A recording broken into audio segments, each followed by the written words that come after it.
Hello everyone! So ngayon, dito tayo ngayon at syempre nagulat ako kasi dumating si Marian at dala din yung mga bags niya. Bakit bags talaga? Bakit dala yung bag mo? Saan ka mapunta? Pinalayas ako sa hinaguan. Ay, pinalayas! Pinalayas ka na sa hinaguan. Okay lang yan, Beshi. Huwag ka nang umiyak. Bakit pinalayas pala sa hinaguan? Magkamukha naman kayo ni Oyong, pumunta ka na lang dun sa kanila. So ayun mga Marshi, si Marian ay Uwi na Manila. Totoo na talaga to? Oo. Di ba sabi mo uwi ka 15? 15 dapat. Yung mga friends ko is uuwi. Magkikita-kita na lang kami sa airport mamaya. So yung friend mo hindi pa talaga siya nakauwi sa Nag-iinom pa sila sa Sophia Red. Ginuo ko na ay sila flight ng 11. Nag-iinom pa sila. So bakit hindi ka sumama doon nag-inom? Ay, lagi mamaya makatulog ako. Ilasinggera ka naman. Sa Manila. So ngayon mga mabisi si Marian ay magpapaalam na sa atin. Beshi, mabisi kita, Beshi. Alam mo, kahit wala tayo, di ba alam naman na wala tayo lagi doon kasi nga natutulog ka kaya sa loob. Kaya ako, nabubulit din ako doon sa labas ako kasi hindi makatulog doon sila. Nasa loob kaya hindi talaga ako nag-e-enjoy pag walang tao doon sa kasi nga inaaya kita, ayaw mo namang magmuni ng ganong oras. Ayaw naman magmuni ng gabi ng ganong oras kasi pag mag-inom kasi sila hanggang umaga na, ako kasi mag-inom hanggang gabi lang. Gusto ko umaga, inom na hanggang gabi. Pero hanggang gabi, may umaga, wala na. Hindi ko kaya yung ganon. So, uwi na siya ngayong, anong oras sa flight mo? 11 p.m. So, kailan ka ba alis? Babalik ka pa ba o hindi na? Next year, baka sa birthday ni Madam, or January, February, depende. So babalik ka pa rin, mga January or March, gano'n. Dito muna ako sa Manila, may mga racket naman ako sa Manila, kaya doon muna. So, wala ka muna. Wala ka bang wala ka bang na-miss doon sa hinaguan? Hindi na-miss ko, lalo na si lahat naman ang may miss ko. Lahat ng social climbers, sinaguan staff. Siyempre pag-ising ko pala na umaga sila agad niya nakikita ko yun. So ano yung bakit tanong natin kasi marami nagtatanong sa ating dalawa na bakit daw hindi ka nakapunta sa birthday ni Bakang? May bisita ako from Manila. Marikina. From Marikina din. Nandito sila. Yung mga friends mo? Oo, mga friends ko. Birthday kasi ni Mami Kay. I-invite sila. So, hindi rin ako nakapunta sa birthday ni Mami Kay kasi ang sakit talaga ng tuhod ko. So, yung mga kaibigan mo pumunta doon pero hindi ka nakipag-jam sa kanila. Tapos sa gabi, nag-aaya ulit sila. Hindi naman ako makaalis. Yung tubig, ang taas.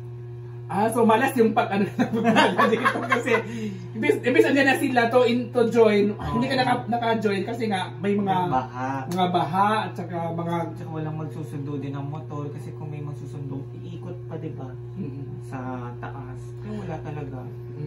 So si Bakang sila nagtatampo sa atin, si Bakang. Hindi siya nagtatampo sa akin kasi magka-chat kami. Baka sa'yo. Nag-comment siya sa post ko, sabi ko, diba, sabi niya, pumunta ka ba? Hindi ako nag-comment kasi nga, bakit kasi pag sabi ko, ay hindi kasi, so hindi ko lang siya replyan. Hindi ko siya direply sa comment niya. Paliwanag mo kasi na meron kayong happenings din dito sa bahay. Sa akin naman, sa mga natatanong sa akin na, kasi inulit-ulit na lang nila na, bakit daw hindi ako nakakapunta doon sa birthday ni Bakang, may tampuhan ba kami, may away ba kami, wala kaming tampuhan ni Bakang at okay kami. Kung ano man yung issue namin ni Bakang dati yun, 2022, sabi nga ni Bakang sa akin, move on. Saan naman naman ako, binalik ko lang yan for content lang naman yun. Kasi, pero okay naman kayo. Pero totoo naman yung mga sinabi ko, pero move on na nga kami. So, ngayon, hindi ako nakapunta nga doon kasi may handa namin dito sa bahay. Nakita ko naman family dinner namin, which is sa mga patay lang yung mga ganung mga bagay, pero bigla din kasi yung handaan dito sa bahay kasi yung dahil yung kapatid ko galing Saudi, nakauwi siya tapos sabi niya pumunta siya dito, sabi niya yung kaaway ko dati, yung sinasabi ko sa inyo dati na nagpapaalis sa akin doon sa Maynila. Siya yun, galing siya sa tapos ngayon, may bago siyang lalaki. sabi niya, wag mo na ako i-video, yun na lang. Handa. O yun ang handa i-video. Tapos yun, nagluto kami ng humba, nagluto kami ng biko, nagluto kami ng bihon, at ano kami dito, So, apat na putahe. Nung one. Kaya sabi ko, kung pagkain lang naman ang pupuntahan ko din doon, dito din naman may pagkain. So hindi na ako pupunta doon. Kaya hindi ako nakapunta doon. May reason din naman ako hindi ako nakapunta. Pero wala kaming away, di ba? Family bonding ang tawag doon. Nag-family bonding kami dito yung mga pamangkin ko. Yung kapamangkin ko doon sa may cemetery dito sila Lalay, pumunta dito. Tapos yun, hindi ko na na-video lahat kasi ayaw nilang magpa-video. Kaya yun. Kaya wala naging magtanong sa akin kung may galit ba, may ano ba, may nasabi niya sa akin bakit hindi ako pupunta ng hinaguan. Kasi nga, ayaw mo sila, di ba? Kasi ayaw ko nga sila. Joke lang. Hindi ako pupunta ng hinaguan kasi Pangga. Wala naman. Si Pangga. Parang nabuburing na din ako. Iba kasi may edad na beshi. Ewan ko. Kasi sila kasi mag-ayas na mag-aalis. Hindi na ako mag-i-enjoy din doon. Kaya mas mabuti sa bahay na lang siguro ako. Parang okay lang yan. May ano na, may edad na kasi ako kaya. Kaya tawag ka na best. 42. Kaya ilang na nga ma'am siya,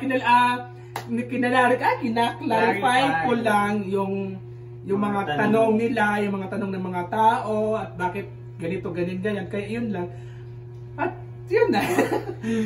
So thank you so much guys. Pamaya kita-kits mo tayo bago alis sa Marian. Thank you ba? Hello! So ngayon, andito tayo ngayon sa Dulog. Dulog ang tawag dito sa sinasakyan namin. So pupunta kami ng airport. Dito ng airport ang puntahan namin ni Beshi. So kasi ang flight niya is maaga daw. Nag-chat niya yung Pacific, Cebu Pacific ng Philippine Airlines. Nakamali pala. Philippine Airlines na ang flight niya is 8 PM. So kailangan niyang maaga. Punta na kami doon, ihahatid ko siya. Oo, ihatid ko talaga siya sa airport. So okay na umiyak, pero palagi ka lang umiiyak. Hindi, punta kami ng siyempre mag-dinner pa kami. So bago siya uuwi or punta ng airport, mag-dinner muna kami ng maaga. Kasi alis na siya, uwi na siya. Babalik daw siya next year sa January or February or March. Pero sure ako, baka sa birthday ni Madam. Kaya good luck sa iyo, Beshi. Mag-ingat ka sa flight mo. Ikaw, pupunta ka sa birthday ni Madam. Baka hindi muna. Joke lang. Pupunta tayo kasi nga, di ba, the big celebration. Big celebration yun. Pupunta talaga tayo sa birthday ni Madam. Diyan lang kami kuya sa sa Jollibee kuya. Ay, dito lang kuya. Lugar lang. So dito na kami guys. Hindi pala kami diretso. Mag ano na pala kami, mag-Jollibee lang pala muna kami. So dito na kami, dito na kami sa Villanueva. Kung saan po, dito kami mag-dinner ni Marian. Marian yung mga gamit niya. Ayan na po siya at paalis na. Uy, bakit tumakbo? Tumatakbo po si Marian kasi natatakot siya. Baka daw maano siya, bakit tumatakbo, Beshi?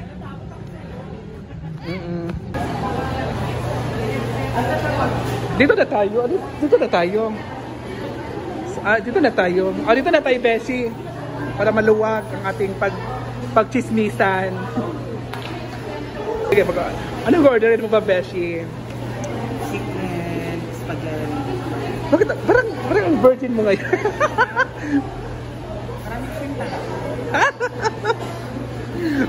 Yan pala.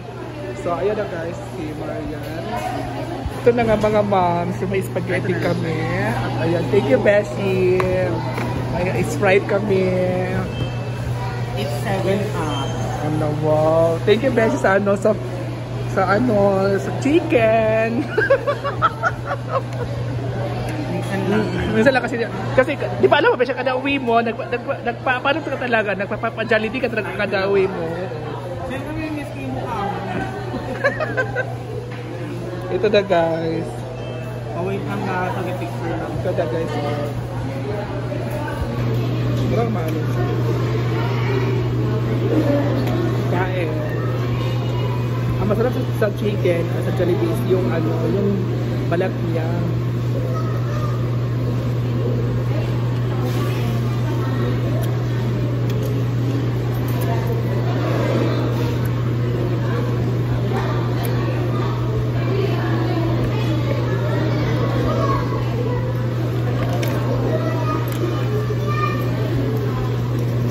Kasi wala po na pala. Kanya-kanya na tayo kay gutom.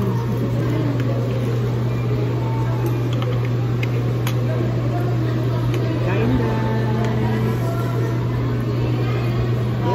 I miss you so much.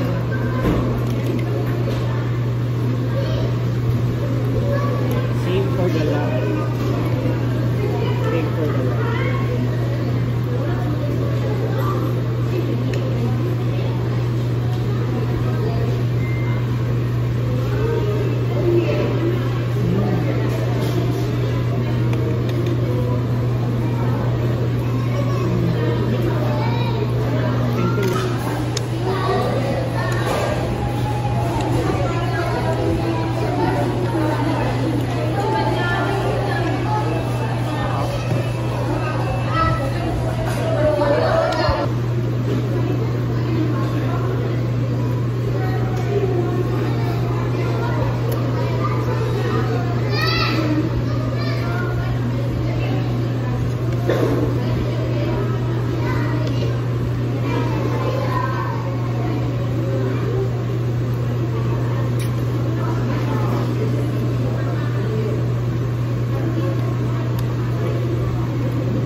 ng mga mamshi, so umuwi na po si Marian at tinatid ko na po siya, kakasakay lang po niya. Ingat ka Marian and good luck. Thank you so much. Bye.